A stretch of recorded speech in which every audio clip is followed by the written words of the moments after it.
gusto niya ako na i-apila sa Supreme Court ang kaso. Ano tayo maabot, Richa? It is a question of law. Question of law. There are questions of facts also involved here. That's why this is 63 pages. So, ang ana nga concern lang is question of law. He goes to the Supreme Court. That is his privilege.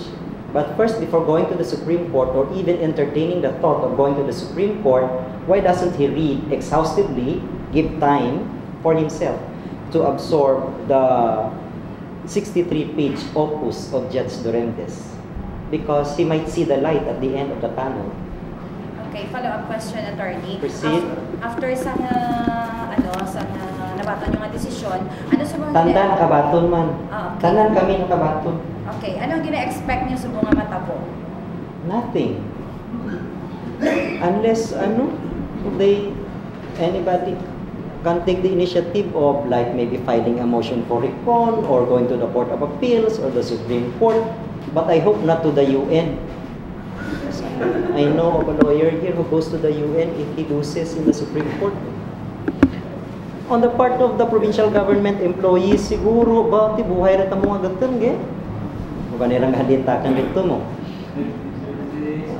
Nanamian gid siguro para ang tanan nga mga empleyado kun itaula man ka gobernador ang andang salary differentials nga diya. And that would be the best gift siguro nga maobra ka gobernador kang antike sa kadyang panahon sa mga tao sa inyong Kapitolyo. Okay? After all, the pinili iron sa 11 ka bulan from now. I would like to answer the question of Eva. What is the scenario after this? What happens? What will be the available forces of action that can be taken by us as petitioners or by the respondents themselves? Pag-usapan muna natin, Tagalog pa, no? Gusto yan tabi ang course of action ng respondent. Ang respondent, according to the remedies of law, can file a motion for recon. Within pilagaling si Attorney Kadlaw? 15 days. Okay. Granting that they will file a motion for recon, we will surely know. Because counting 15 days from the time they receive the records, we will know. Kung nag-file sila, if they don't want to divulge it publicly, andar na ra. Pero we will surely know because by that time when they have not filed a motion for recon, they would have They would have accepted the fact that they should implement the court order. Kung siguro doon pa, hindi natin pag-pursue ang motion for recon, i-implement na lang. Bantayan natin diya. Kung ako kaninyo, bantayan ko diya. Ay base pa lang, hindi maghalin sa bakbak, Betty Governor Javier, na ma-motion for recon na. Base pa lang ba, text lang to, no? Pero gusto ko din matian, in fairness to 1,250 employees, namin kita na mahalin sa tinaga nga hambalan ni Governor Javier when he comes back next week. Makunta na nga, my dear people of Antique and my dear government employees who are petitioners of this case, I am filing a motion for recon. At least, right there and then, klaro. Pero kung ang next week nga, well, I will abide by the order of the court. I will be giving your salary differentials. Hindi pa kami tanan eh.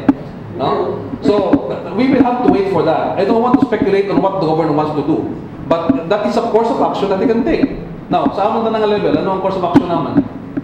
Meanwhile, nagahalak kita kang desisyon nga within 15 days kung MR ta na kung hindi, manundong kita ka action na. Halimbawa, ako gusto ko man dati nga ang mga tao, mag-amat na ka, parapin kay go, itugro man dyan, ay bahala sa dakara.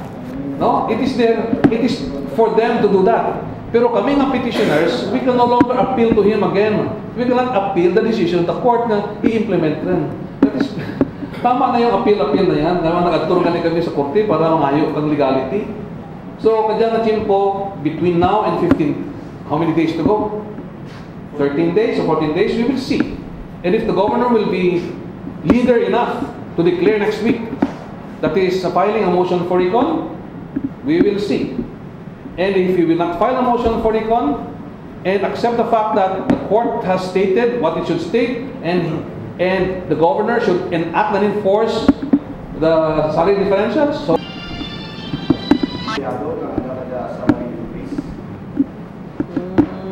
ang una ta siguro para nga pinsaran 2010 anay gatabok ra kita sa 2011 nga ora ta pa maubos aton sinamo sa 2010. Kaso, di ba? Yes, why not? That's what lawyers are for. Cases. But seriously, siguro itao anay ang 2010 nga Yes. differential. Amo Much. siguro rang issue nga pinsaran ta anay tanan-tanan. Okay?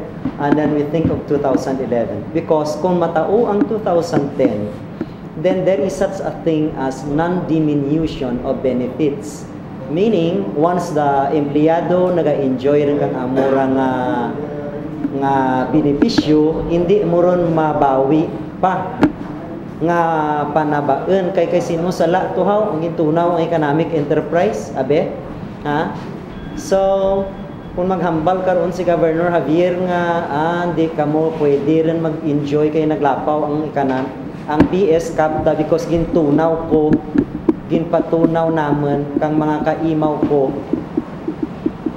ang economic enterprise sa province of Antique na in fact Jacaras Antique nagalin ng economic enterprise sa Region 6 nagsurunod tong mga tanan pagbulos ni Gov Javier gintunaw na siguro may rason ta na karai kung nandot niya gintunaw na para maglapaw ang PS Cap amura ang rason or gaagat kay Gov Sali ano man hindi ko kanchindi Attorney, dali kita. Ano to?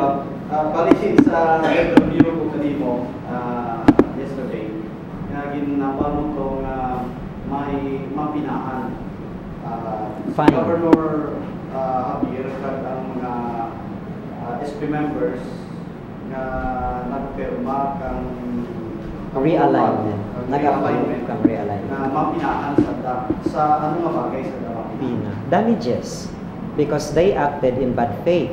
So damages can be filed in court. A damage suit can be filed in court. Kaya naglang mga tao ang gipangsupot ka bangko to maging kasuhan ay nagnabaan andang swildura so nakabayad sa andang amortization.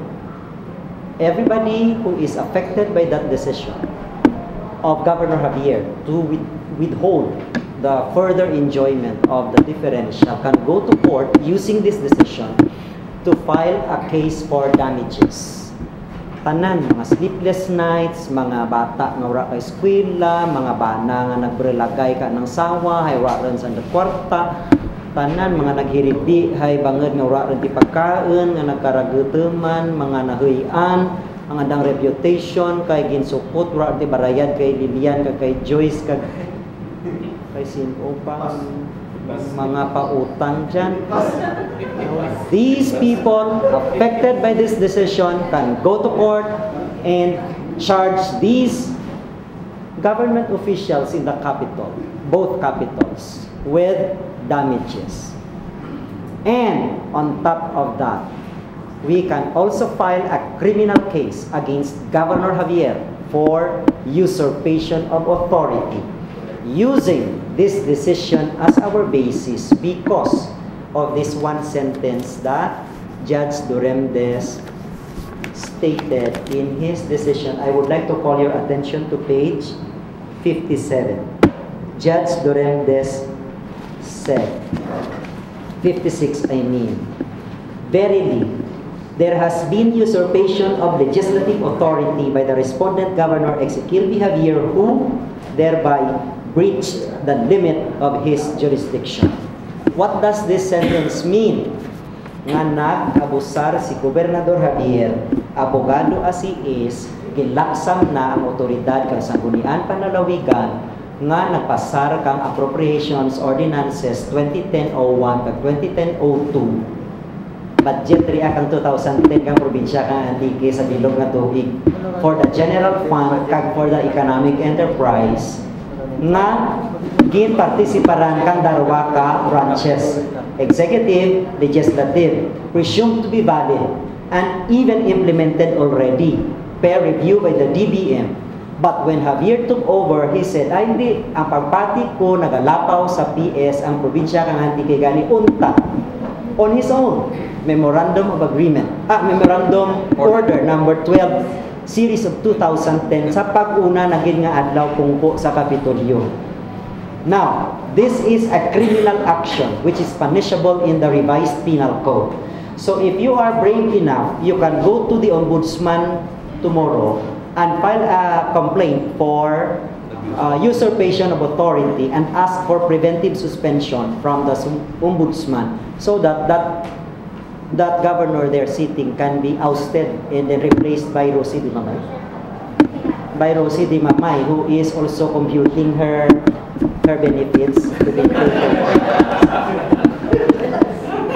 And also administrative cases of grave misconduct, grave dishonesty, grave abuse of authority, and conduct prejudicial to the government service, among a host of administrative cases that can be filed against these people. Yes. You have already asked your questions before. Others naman? Go ahead. What is it?